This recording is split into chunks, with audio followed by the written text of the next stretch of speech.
Bharti news, सीधा, सटीक और निष्पक्ष। भारती न्यूज़ पर आपका बहुत बहुत स्वागत है और मेरा नाम है राघव त्रिवेदी। भारतीय विद्यापीठ में जो 2 दिन की कॉन्फ्रेंस चल रही है जिसका विषय है इंडिया टुवर्ड्स विकसित भारत 2047। उस कॉन्फ्रेंस में हमारी खास मेहमान हैं प्रोफेसर गरिमा श्रीवास्तव मैम, एपेक्स यूनिवर्सिटी से हैं। एक ख़ास बात मैम जो आपके साथ जुड़ी है कि लगभग 25 वर्ष से ज़्यादा आपका एकेडमिक एक्सपीरियंस है और ऐसे सेमिनार्स में स्टूडेंट्स तो छोड़िए, हम टीचर्स भी जो नए आपसे सीखते हैं।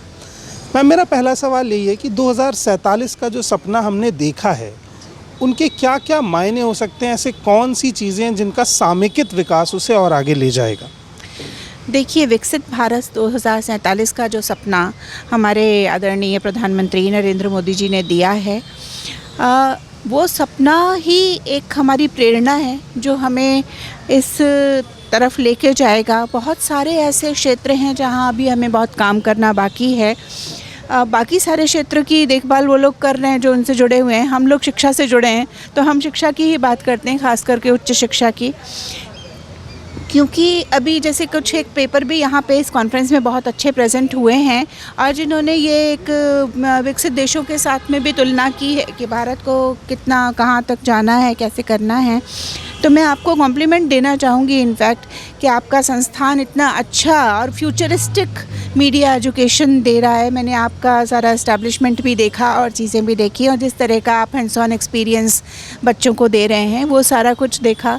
अगर उसी मॉडल को, अगर आपका मॉडल भी, अगर सारे इंस्टीट्यूट्स जो मास कम्युनिकेशन में काम कर रहे हैं अगर फॉलो कर लें, जहाँ बच्चा एक एक्सपोजर और एक्सपीरियंस के साथ फील्ड में जाए और इंडस्ट्री के साथ कोलैबोरेशन बहुत अच्छा हो, तो जहाँ हमें प्लेसमेंट में दिक्कत ना हो, एक मीडिया एजुकेशन को भी हम एक प्रोफेशनल एजुकेशन की तरह इस्टेब्लिश कर सकें। जैसे मेडिकल होता है, इंजीनियरिंग होता है, जहाँ पर सीनियर्स जो होते हैं वो ग्रूम करते हैं जूनियर्स को। अगर हम उस तरह का कोलैबोरेशन मीडिया एजुकेशन में भी ला सकें तो एक कदम आगे हमारा होगा विकसित भारत की तरफ। जब मैं मीडिया की पढ़ाई पढ़ रहा था आज से 8 साल पहले, तो मुझे पहला शब्द यही कहा गया था कि जिस दिन से आप ग्रेजुएशन के पहले दिन आते हैं उस दिन से आप जर्नलिस्ट बन गए होते हैं। तो वो अनुभव भारतीय विद्यापीठ बच्चों को पहले दिन से देने का प्रयास करता है।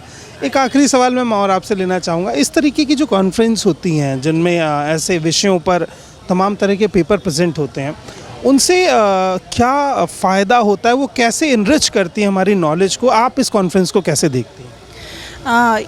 बहुत अच्छी कॉन्फ्रेंस आज हो रही है और बहुत अच्छा एक्सपीरियंस मुझे यहाँ हुआ है।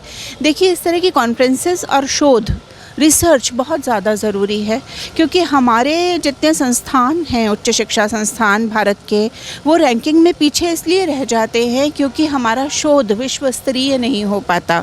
और हम केवल जो रिसर्च पेपर प्रेजेंट होते हैं, जो रिसर्च पेपर पब्लिश होते हैं, उनमें से बहुत कम ऐसे होते हैं जो क्वालिटी पेपर्स होते हैं, जो आगे जाकर के फॉलो किया जा सके, जिनको साइट किया जा सके, जिन पर बेस्ड पॉलिसीज़ बनाई जा सकें और जिन पर बेस्ड हमारे देश में जो इनोवेशन हो रहा है, जो कुछ भी नीतिगत निर्णय लिए जा रहे हैं, उन पेपर्स को रेफ़र करके किए जा सकें।